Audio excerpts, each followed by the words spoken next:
नमस्कार, मी अनुश्री करंदीकर. श्रीमंतीची गुरुकिल्ली या विशेष कार्यक्रमामध्ये तुमचं सगळ्यांचं अगदी मनापासून स्वागत. या कार्यक्रमामध्ये आपण शेअर ट्रेडिंग, म्युच्युअल फंड्स, गुंतवणुका या विविध विषयांवरती मार्गदर्शन करून घेत असतो आणि जाणून घेत असतो श्रीमंतीची गुरुकिल्ली. श्रीमंतीची गुरुकिल्ली या विशेष कार्यक्रमामध्ये आजचा जो आपला विषय आहे तो म्हणजे कोऑपरेटिव्ह बँकांमध्ये खरोखरच आपले पैसे सुरक्षित आहेत का. आणि या विषयावरती मार्गदर्शन करण्यासाठी अर्थातच आपल्यासोबत आहेत ट्रेडिंग आणि गुंतवणूक तज्ज्ञ शशांक रावले. सर, कार्यक्रमात स्वागत. नमस्कार. शशांक रावले हे SR कन्सल्टन्सीचे मॅनेजिंग डायरेक्टर आहे. शेअर ट्रेडिंग, म्युच्युअल फंड, गुंतवणुका या सगळ्या क्षेत्रांमध्ये सरांचा अनेक वर्षांचा अनुभव आहे. त्याचबरोबर या क्षेत्रांशी निगडीत त्याच्यावर आधारभूत अशा मोफत कार्यशाळा शशांक रावले सर स्वतः संपूर्ण महाराष्ट्रभर घेत असतात. या कार्यशाळा पूर्णपणे मोफत आहे, त्याला रजिस्ट्रेशनची गरज नाही आहे. आमच्या स्क्रीनवरती जे नंबर आहेत त्याच्यावर तुम्हाला फक्त एक मिस कॉल द्यायचा आहे आणि त्यानंतर तुम्हाला रावले या नावाने SMS येईल. त्यानंतर तुम्ही यापैकी कुठलीही कार्यशाळा अटेंड करू शकता आणि तुमच्या कुठल्याही शंका असतील, कुठलेही प्रश्न असतील त्यातनं तुम्हाला ते सोडवता येऊ शकतील आणि खूप चांगल्या प्रकारे तुम्ही त्यामधनं स्वतःचं एक इन्कम मिळवू शकता, कमवू शकता आणि एक चांगला मार्ग जो आहे तो तुम्हाला शशांक रावले सर स्वतः तिथे येऊन देत असतात. तर प्रेक्षको, आजचा जो विषय तो पुन्हा एकदा लक्षात घ्या. आजचा विषय आहे कोऑपरेटिव्ह बँकांमध्ये आपले पैसे सुरक्षित आहेत का. आपण थेट सरांकडे जाऊया आणि आजच्या विषयाला सुरुवात करूया. सर, आपण विषय जो आत्ता घेतलेला आहे तो अत्यंत महत्त्वाचा आहे, कारण सध्या जर का परिस्थिती बघितली तर एकूणच बँकांची परिस्थिती खालावलेली आहे. त्यातनं कोऑपरेटिव्ह बँक म्हणजे आत्ता सध्या PMC बँकेचं उदाहरण आहेच. त्याचा प्रॉब्लेम्स अजूनही सुरूच आहेत. खातेधारक अजूनही टांगती तलवार त्यांच्या ह्याच्यावर आहेच कुठे ना कुठेतरी. तर अशा वेळेला मग लोकांच्या मनात धाकधूक असणं, शंका येणं स्वाभाविक आहे की आता आपण कोऑपरेटिव्ह बँकांमध्ये एवढे पैसे ठेवलेले आहेत, त्याच्या काही इन्व्हेस्टमेंट्स केलेल्या आहेत, FD आहेत, काही कुठल्याही प्रकारच्या. तर मग हाच प्रश्न सगळ्यात प्रथम मी तुम्हाला विचारते की आज जर खातेधारक असतील, त्यांच्या मनातली शंका जर आपण गृहीत धरली तर मग त्यांचे सगळ्यांचे जे पैसे जे कोऑपरेटिव्ह बँकेत आहेत ते खरोखर सुरक्षित आहेत का. येस, माझी प्रश्न आज जसं आपण वातावरण बघतोय PMC बँकेचं घ्यायला, बाकी अनेक बँकांचे पण स्पेशली कोऑपरेटिव्ह बँकांचे प्रॉब्लेम्स असतात. सो माझ्या प्रश्न कोऑपरेटिव्ह बँकामध्ये स्पेशली PMC बँक म्हणजे पैसे ठेवणं थोडंसं माझ्या रिस्की आहे.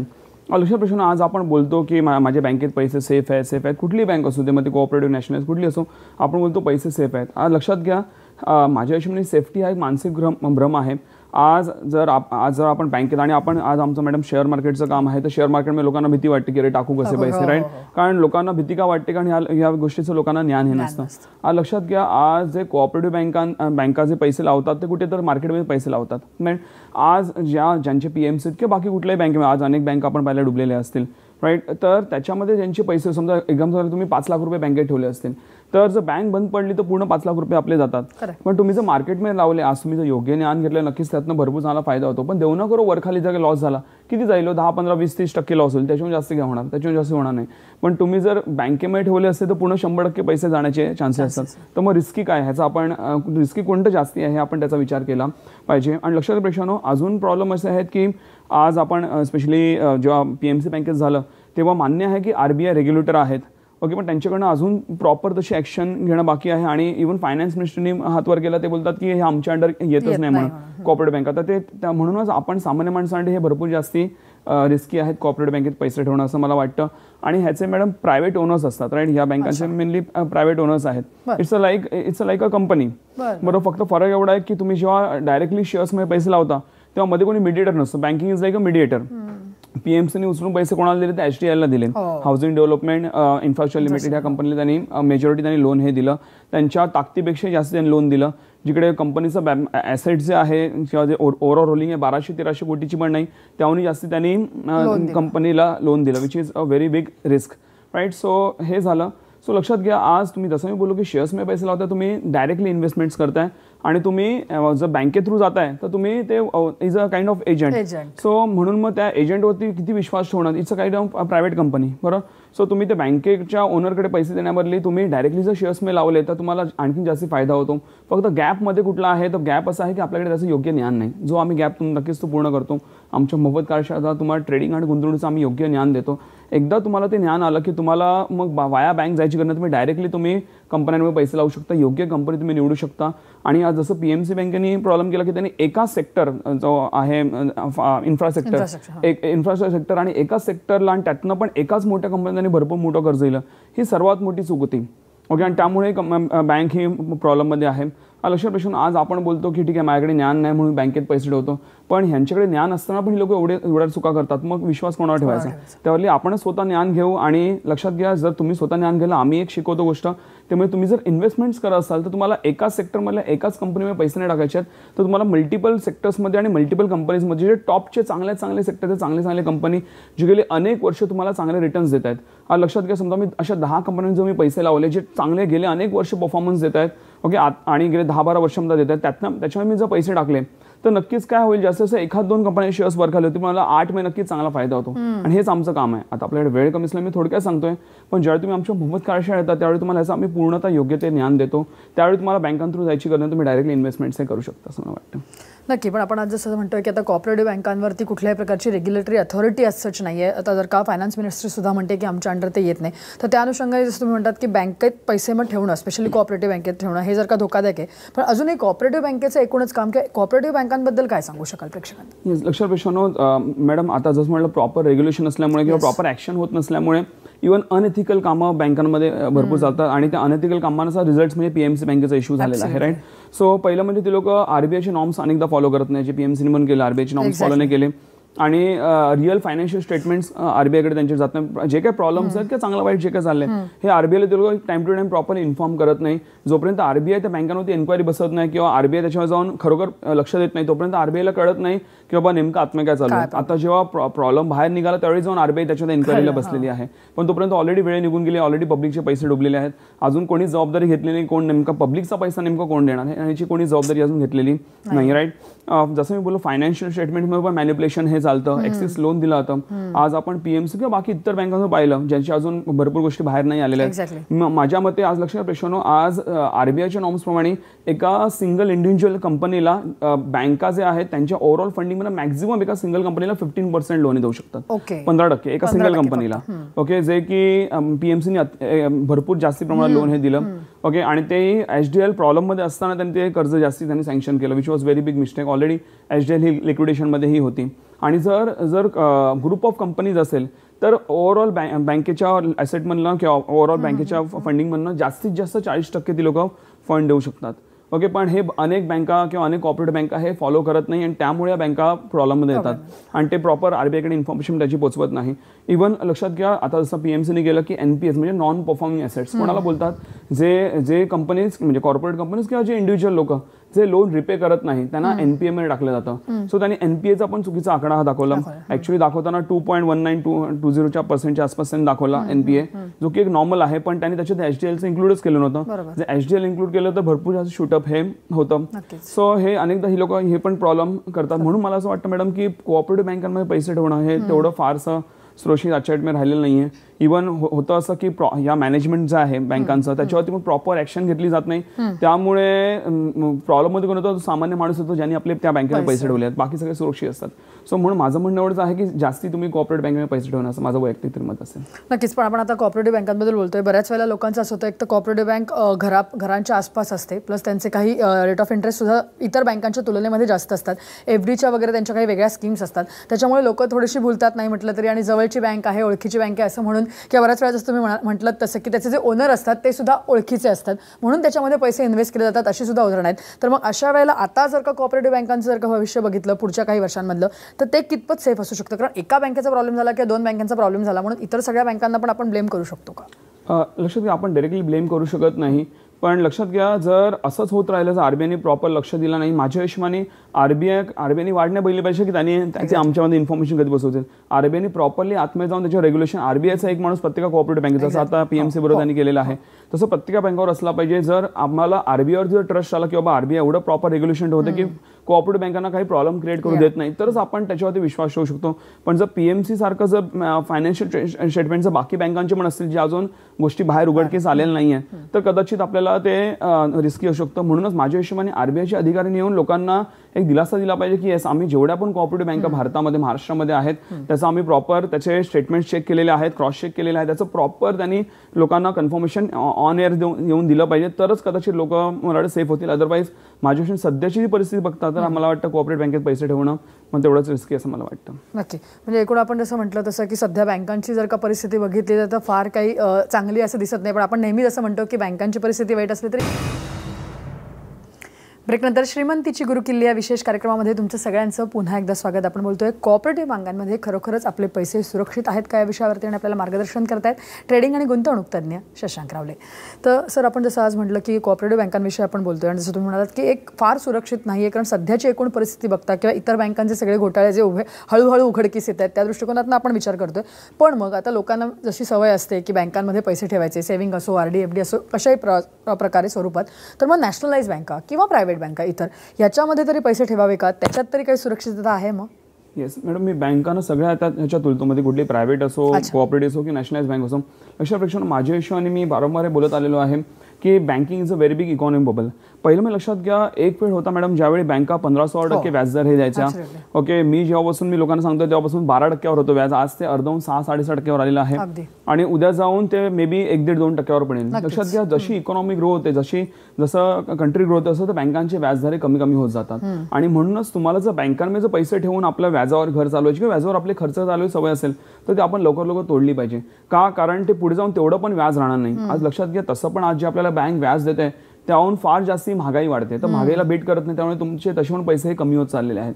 पण त्याचबरोबर जर आणखीन जर व्याज जर कमी होत गेले तर मे बी तुम्हाला आणखीन जास्त प्रॉब्लेम हा सहन करावा लागू शकतो. म्हणून जसं लक्षात घ्या, जसं काळ बदलत चाललेला आहे तसं आपल्याला पण स्वतःला बदललं पाहिजे, तरच जाऊन आपण ह्या चेंजेसमध्ये आपण स्वतःला आपण सावरू शकतो आणि आपण चांगल्या रीतीने ग्रो शकतो. लक्षात घ्या, माझ्या विषयाने banking is a very big economic bubble. हा एक मोठा आर्थिक बबल आहे, मी पहिल्यापासून बोलत आलेलो आहे. लक्षात घ्या, आज होतं असं मॅडम की एक्झाम्पल घ्या, समजा मी बँकेमध्ये 5 लाख रुपये ठेवलेले असेल, ओके, आणि जर काय बँक प्रॉब्लेममध्ये असेल तर मी नक्कीच माझे पैसे मागायला जाईन, बरोबर. पण तेच 5 लाखाचं जाऊन दुसऱ्या कोणी घेतलं असेल तो द्यायला येणार आहे का? लगेच नाही येणार. त्याला जे कालावधी दिला 10, 15, 20 वर्ष जे काय कालावधी दिला असेल त्यामुळे तो हळूहळू पे करत राहील, तो डायरेक्ट तर लगेच द्यायला येणार आणि बँक मागायला जाऊ पण नाही शकत लिगल नॉर्म्स प्रमाणे, राईट.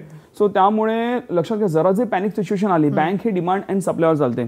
जर पॅनिक जरा जे झालं, आता PMC मध्ये झालेलं आहे, तर मागणारी लोक तर फटाफट मागायला येतात पण देणारी लगेच द्यायला येतील का? नाही येणार.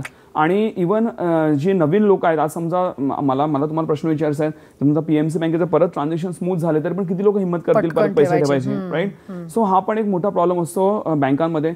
पण तेच जर तुम्ही प्रेक्षकांना बघा की एखादा बाकी सेक्टर, म्हणजे आता आपण बघतोय की ऑटोमोबाईल सेक्टर पण डाऊन आहे आज, ठीक आहे, मान्य आहे. ऑटोमोबाईल सेक्टरचा सेल्स डाऊन आहे, वेगवेगळ्या कंपन्या आहेत, मारुती आहे, बजाज आहे, यांचा सेल्स डाऊन आहे, मान्य आहे. ओके, ठीक आहे, तुम्ही पण गाड्या खरेदी करत नाहीये, पण एकदा सगळं स्मूथली चालायला पब्लिक परत गाड्या खरेदी करायला लागणार, त्यामुळे काही ते सेक्टर पूर्ण डुबणार नाही किंवा बंद नाही पडणार. पण बँकांचा कसा एक बबल आहे, तो जरा जे काही झालं तर बँका डायरेक्ट लिक्विडेशनला येतात, कारण शेवटी पब्लिकच्या पैसे, money is a very big sentiment, right. So त्यामुळे हे मी सांगत असतो. आणि लक्षात प्रेक्षकांना, माझ्या हिशोबाने आज आपण बोलतो मॅडम बँकेत पैसे सेफ आहेत किंवा सगळे माझे पैसे सेफ आहेत, तर माझ्या हिशोबाने हे पण बोलतो की safety is it's a just mind, state of mind. म्हणजे माझ्या हिशोबाने सेफ्टी नावाची गोष्ट मार्केटमध्ये अवेलेबलच नाही. एव्हरीथिंग तुम्ही काही करताय इज अ कॅल्क्युलेटेड रिस्क. आज तुम्ही आमचा कार्यक्रम बघताय, तिकडे पण रिस्क आहे, कुठली तर वेळेची रिस्क आहे, ती तुमचा मौल्यवान वेळ या कार्यक्रमात दिलेला आहे. तुम्ही काही करा आयुष्यात, सगळीकडे कॅल्क्युलेट रिस्क असते. आणि लक्षात घ्या, जर तुम्ही आज जर आपल्या आयुष्यात रिस्क घेतली नाही, पुढे जाऊन आपलं आयुष्य आणखीन जास्त रिस्क होऊ शकतं. म्हणून आज मी पण जे माझ्या आयुष्यात उभा आहे हे फक्त आणि फक्त प्रॉपर कॅल्क्युलेटेड रिस्क घेतल्यामुळे. तर हे आपण शिकलं पाहिजे असं मला वाटतं. आणि तसं पण मी बोलतोय की बाबा इंटरेस्ट आपल्याला एवढे कमी येतात त्याच्यामध्ये, ज्याच्यासाठी आपण मेन सेफ्टी आणि इंटरेस्ट यासाठी लोक पैसे ठेवतात, राईट. सो त्या दोन्हीचाही तेवढा काही फायदा होत नाहीये. म्हणूनच जर आपल्याला खरोखर आर्थिक यश मिळायचं असेल तर आपण बँकांमधली इन्व्हेस्टमेंट ही कमीत कमी ठेवून बाकी इतर ठिकाणी आपण इन्व्हेस्टमेंट्स केली पाहिजे असं मला वाटतं. नक्की. आणि त्या इन्व्हेस्टमेंट कशा आणि कुठे करता येतील हे आपण आपल्या मोफत कार्यशाळांमध्ये लोकांना सगळ्यांना शिकवत असतो. आज अनेक लोक त्याच्यामुळे खूप चांगल्या प्रकारे त्यांनी स्वतःला एस्टॅब्लिश केलं आहे. बरेच जण फुल टाईम ट्रेडर्स सुद्धा आज झालेले आहेत. त्याची उदाहरण आपण नंतर ऐकूया, पाहूया.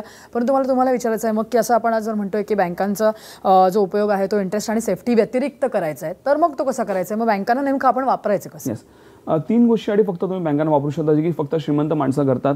ते म्हणजे पहिलं म्हणजे तुम्ही बँकेला लिक्विडिटीसाठी वापरू शकता. म्हणजे काही थोडेफार पैसे बँकेत ठेवू शकता, तुम्हाला अर्जंट काही लागणार असतील पैसे तर लिक्विडिटीसाठी. ओके, आता ते किती ठेवावे ते पण मी आमच्या मोफत कार्यशाळेत आम्ही सगळं शिकवतो. आणि बँकांपेक्षाही बेटर ऑप्शन्स आपल्याकडे अवेलेबल आहेत, ते पण आम्ही आमच्या मोफत कार्यशाळेत सगळ्या गोष्टी प्रॉपरली शिकवतो. पण सध्या तुम्ही एवढं करू शकता. सेकंडली, तुम्ही बँकेला ट्रान्झॅक्शनसाठी वापरू शकता. तुम्हाला इकडे तिकडे पैसे पाठवायचे आहेत, तुम्ही NEFT, RTGS, चेक वगैरे हे सगळ्या त्याच्या गोष्टी तुम्ही करू शकता. आम्ही त्याला भरभरून वापरतो. जे काय चार्ज असते 2, 2.5, 3 रुपये लोक NEFT चार्ज आहेत, त्यांना तुम्ही बिंदास पे करू शकता. बँकेला तुम्ही त्या ट्रान्झॅक्शनसाठी नक्कीच तुम्ही वापरू शकता. सेकंडली, थर्डली म्हणजे तुम्ही बँकांकडे लोन म्हणजे कर्ज घ्यायला जाऊ शकता. बँकांकडे कधी पैसे मागायला जायचे, बँकेला कधी पैसे द्यायला जायचे नाहीत, जे की सगळी श्रीमंत माणसं करतात. आज लक्षात घ्या, ज्यांनी PMCत पैसे ठेवले ते सगळे प्रॉब्लेममध्ये आहेत. पण ज्यांनी पैसे घेतले ते कदाचित तेवढे प्रॉब्लेममध्ये नाही राईट. सो त्यामुळे बँकेमध्ये पैसे मागायला हेच सगळं श्रीमंत माणसं करतात. या व्यतिरिक्त तुम्ही जर काही बँकांचा वापर केला कदाचित तुम्हाला तेवढे जास्त आर्थिक यश मिळणार नाही असं मला वाटतं, आणि हे सगळं श्रीमंत माणसं करतात. नक्की. आपण बघितलं की बँकांचा वापर नेमका कशा प्रकारे करायचा, पण एकूणच जर का आता म्हटलं की नेहमी म्हणतो आपण की आपली इकॉनॉमिकल ग्रोथ चांगली होते आणि म्हणून कुठे ना कुठेतरी बँकांचं हे कमी होतं, परंतु मग भविष्यात पुढच्या 5-10 वर्षाचा जर का विचार केला तर मग तुम्हाला काय दिसतं, म्हणजे बँकांचं भवितव्य किंवा भविष्य कुठपत दिसतंय?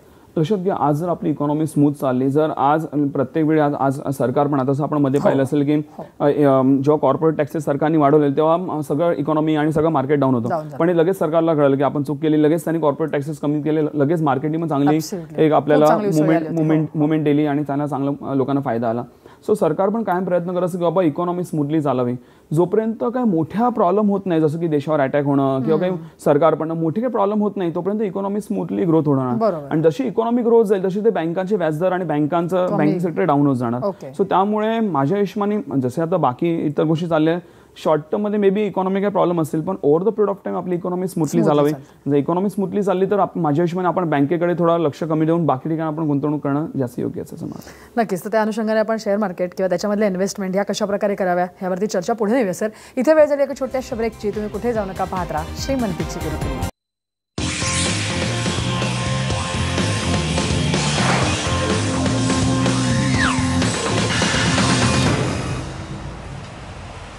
ब्रेकनंतर श्रीमंतीची गुरुकिल्ली या विशेष कार्यक्रमात तुमचं सगळ्यांचं पुन्हा एकदा स्वागत. आपण बोलतोय युनियन बजेटचा नेमका अर्थव्यवस्थेवर काय परिणाम होतो या विषयावरती, आणि आपल्याला मार्गदर्शन करतायत ट्रेडिंग आणि गुंतवणूक तज्ञ शशांक रावले.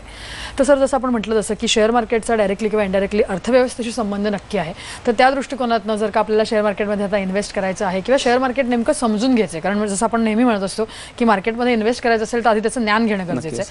तर मग ते ज्ञान घ्यायचं असेल तर त्याला मोफत कार्यशाळा ज्या आपल्या आहेत त्याला पर्याय नाही, तर काय सांगाल आपल्या मोफत कार्यशाळा ज्या नेमक्या आहेत त्याच्यात आपण काय शिकवतो, ते सध्या महाराष्ट्रामध्ये नेमक्या कुठे कुठे चालू आहेत? अशा प्रश्नांना आमच्या मोफत कार्यशाळेमध्ये आम्ही तुम्हाला मेनली 2 गोष्टी शिकवतो. पहिलं म्हणजे शेअर मार्केट ट्रेडिंगबद्दल ज्ञान देतो आणि त्याचबरोबर आम्ही गुंतवणुकीचं ज्ञान देतो. शेअर मार्केट ट्रेडिंग म्हणजे मार्केटमध्ये रोजची जी उलाढाल होते त्या रोजच्या उलाढालीतनं पैसे कमवणं, त्याला बोलला जातो शेअर मार्केट ट्रेडिंग. ज्यासाठी शिक्षणाची किंवा वयाची वगैरे काही अट नाही आहे, कोणी येऊन त्यामध्ये काम हे करू शकतं. एक व्यावसायिक असो, एक नोकरी व्यक्ती असो, एक गृहिणी असो किंवा एक कॉलेज स्टुडंट देखील असो, त्यामध्ये कोणी येऊन हे काम हे करू शकतं. लक्षात घ्या, तुम्ही समजा 1 लाखभर रुपये लावले तर दिवसाला 3-4 रुपये किंवा तुम्ही 10-20 रुपये लावले तर दिवसाला 700-800 रुपये त्यातनं तुम्ही सहज द्या हे कमवू शकता. अशा प्रश्न अनेकांना वाटतं की फक्त मार्केट वर गेलं तरच पैसा बनतो, असं नसतं. मान्य आहे की मार्केट वर गेल्यावर पैसा बनतो, पण जर मार्केट खाली पडलं तर डबल पैसा बनतो. कसा बनवायचा हे देखील आम्ही आमच्या मोफत कार्यशाळेत तुम्हाला शिकवत हे असतं. हे झालं ट्रेडिंगचं ज्ञान, जे तुम्ही तुमचा नोकरी व्यवसाय सांभाळून तुम्ही कधी बसून ट्रेडिंग करून चांगले पैसे मार्केटमध्ये कमवू शकता. ज्याच्यामध्ये आम्ही भरपूर चांगले मास्टर्स आहोत, अनेक लोकांना त्यातनं भरपूर चांगला अनुभव आलेला आहे. हेच नाही तर इव्हन आम्ही तुम्हाला गुंतवणुकीचं ज्ञान देतो. नुसतं शेअर बाजार नाही तर बाकी इतर तुम्ही कुठे तुम्ही कसे पैसे वाढू शकता ह्याचं आम्ही तुम्हाला योग्य ज्ञान देतो. आज लक्षात प्रश्न, आज आपण नोकरी व्यवसाय करतो, पैसे कमवतो, पण ते कमवलेले पैसे नेमके कुठे गुंतवायचे आहेत, कसे वाढवायचे हेच आपल्याला माहित नसेल तर आपण आपल्या आयुष्यामध्ये फायनान्शियल ग्रोथ कशी करणार. म्हणून याचं तुम्हाला योग्य आणि पूर्ण ज्ञान हे दिलं जातं. एकदा तुम्ही ते सेशन अटेंड केलं की तुम्हाला आयुष्यामध्ये कधी कुठला फायनान्शियल प्रॉब्लेम येणार नाही, एवढी शाश्वती आहे. तर हे या 2 गोष्टी आम्ही शिकवतो. अशा प्रश्न आमच्या इथे मोफत कार्यशाळेत या सध्या मुंबईमध्ये दादर आणि ठाणे ह्या ठिकाणी चालतात, आणि मुंबईच्या बाहेर पुणे, नाशिक आणि कोल्हापूर ह्या ठिकाणी आमच्या मोफत कार्यशाळा चालतात. तुम्हाला स्क्रीनवर डेट दिसत असतील. ठाणा आणि कोल्हापूरचे डेट अजून डिक्लेअर व्हायचे, बाकी सगळे डेट तुम्हाला स्क्रीनवर दिसत असेल. तुम्हाला फक्त एक छोटासा मिस कॉल द्यायचा आमच्या नंबर्सवरती, तुम्हाला सर्व कार्यशाळा तुम्हाला SMS थ्रू येऊन जाते, जी पाहिजे तुम्ही कार्यशाळा अटेंड करू शकता. लक्षात प्रेक्षकांना, आम्ही या 5च ठिकाणी मोफत कार्यशाळा घेतो, दादर, ठाणे, पुणे, नाशिक आणि कोल्हापूर. का? कारण ते आम्ही स्वतः येऊन या कार्यशाळा घेतो, त्यामुळे बाकी महाराष्ट्रीय लोकांना त्या ठिकाणी येऊन कार्यशाळा अटेंड करावं लागतील. लक्षात, कार्यशाळा पूर्णतः मोफत आहे, तुम्हाला रेशोमध्ये काही गरज नाहीये, तुम्ही डायरेक्ट येऊ शकता. नक्कीच तुम्हाला भरपूर या कार्यशाळा आवडतील. आज असंख्य लोकांना आज महाराष्ट्रामध्ये भरपूर चांगला फायदा आलाय, आणि आज तुम्ही त्या ठिकाणी आला, तुम्हाला कळेल की अशा अनेक गोष्टी तुम्हाला माहितीच नव्हत्या, पण त्या ठिकाणी तुम्हाला नक्कीच त्याचं ज्ञान मिळेल, जे आयुष्यभर तुम्हाला ट्रेडिंग आणि इन्व्हेस्टमेंट्स आणि बाकी इतर गोष्टी नक्कीच तुम्हाला कामाला हे येईल. नक्की. आणि जसं सर म्हणतात तसं की या कार्यशाळा ज्या संपूर्णपणे मोफत असतात, तुम्हाला फक्त एक मिस कॉल द्यायचा, आपल्या स्क्रीनवरती जे नंबर येतात त्याच्यावर, त्यानंतर तुम्हाला या कार्यशाळांचे डिटेल्स येतात, त्यापैकी कुठलीही कार्यशाळा तुम्ही अटेंड करू शकता. शेअर ट्रेडिंग असेल, म्युच्युअल फंड्स असतील, तुमच्या इन्व्हेस्टमेंट असतील, या सगळ्याविषयी डिटेल नॉलेज तुम्हाला या कार्यशाळांमध्ये दिलं जातं. त्यासाठी रजिस्ट्रेशनची गरज नाही, आणि सगळ्यात महत्त्वाचं म्हणजे या कार्यशाळा शशांक रावले सर स्वतः घेत असतात. सर, पुन्हा एकदा मला तुमच्याकडे यायचं, आणि जसं तुम्ही म्हणता आता की आपण या सगळ्या ज्या मोफत कार्यशाळा घेतो, हे बरेच जण या कार्यशाळा अटेंड करत असतात, आणि नुसत्या ते अटेंड करत नाही तर त्याच्यामधनं खरोखर खरोखर योग्य ज्ञान घेऊन आज त्यांनी स्वतःला एस्टॅब्लिश केलंय. अशी असंख्य उदाहरणं आपल्याकडे आहेतच. त्यातली काही मोजकी उदाहरणं आपण प्रेक्षकांना सांगू शकतो. असे असंख्य एक्झाम्पल्स आहेत, पण एक उदाहरण आता मला आठवतं, ते आहे कोल्हापुरातलं. कोल्हापूरमध्ये एक व्यक्ती ज्यांचं नाव आहे विनोद पाटील साहेब. त्यांचं झालं असं, ते PWD एक छोटेसे ऑफिसर आहेत. ओके, त्यांना एक लिमिटेड पगार आहे. त्यांनी 1 वर्षापूर्वी त्यांनी ट्रेडिंग स्टार्ट केलेलं विथ अन इन्व्हेस्टमेंट ऑफ जवळपास 40,000 रुपये त्यांनी लावले. तर 40,000 रुपये हा मोठा नंबर आहे. तुम्हाला काय 40,000 लावले पाहिजे असं काही नाही. तुम्ही 2-5 हजारापासून सुरुवात करू शकता. मिनिमम किती टाकू शकता असं काय गरज नाही, मिनिमम एवढेच टाकले पाहिजे. एक कुठल्याही मिनिमम अमाऊंट पासून मी सुरुवात करू शकता. पण त्यांनी 40,000 पासून सुरुवात केली आणि ते रोज ट्रेडिंग करायला लागले. आणि आजच्या वेळी त्यांनी आत्ताच मला गेल्या आठवड्यात भेटलेले, त्यांनी मला सांगितलं की त्यांनी जवळपास एका वर्षभरात त्यांनी 10 लाख रुपये त्याच्यामध्ये कमवलेले आहेत. त्यांचं प्रॉपर प्रोफाईल सगळं आमच्याकडे आहे. तुम्ही कधी येऊन आम्ही तुम्हाला दाखवू शकतो. अशा प्रकारे अनेक लोकांना फायदा होता. ते नोकरी इव्हन सोडायच्या तयारीमध्ये आहेत. आता ते पार्ट टाइम करत होते. थोडा वेळ, हार्डली 8-10 मिनिटांमध्ये ते शेअर्स निवडायचे. ओके, आणि ते नोकरी व्यवसाय सांभाळून ते ट्रेडिंग हे करायचे. तर नक्कीच तुम्हाला देखील भरपूर चांगला फायदा. ते एक सामान्य व्यक्ती आहे. जर ते करू शकतो, तुम्ही का नाही करू शकत. ओके, तर नक्कीच तुम्हाला देखील भरपूर चांगला फायदा हा त्यातनं होईल.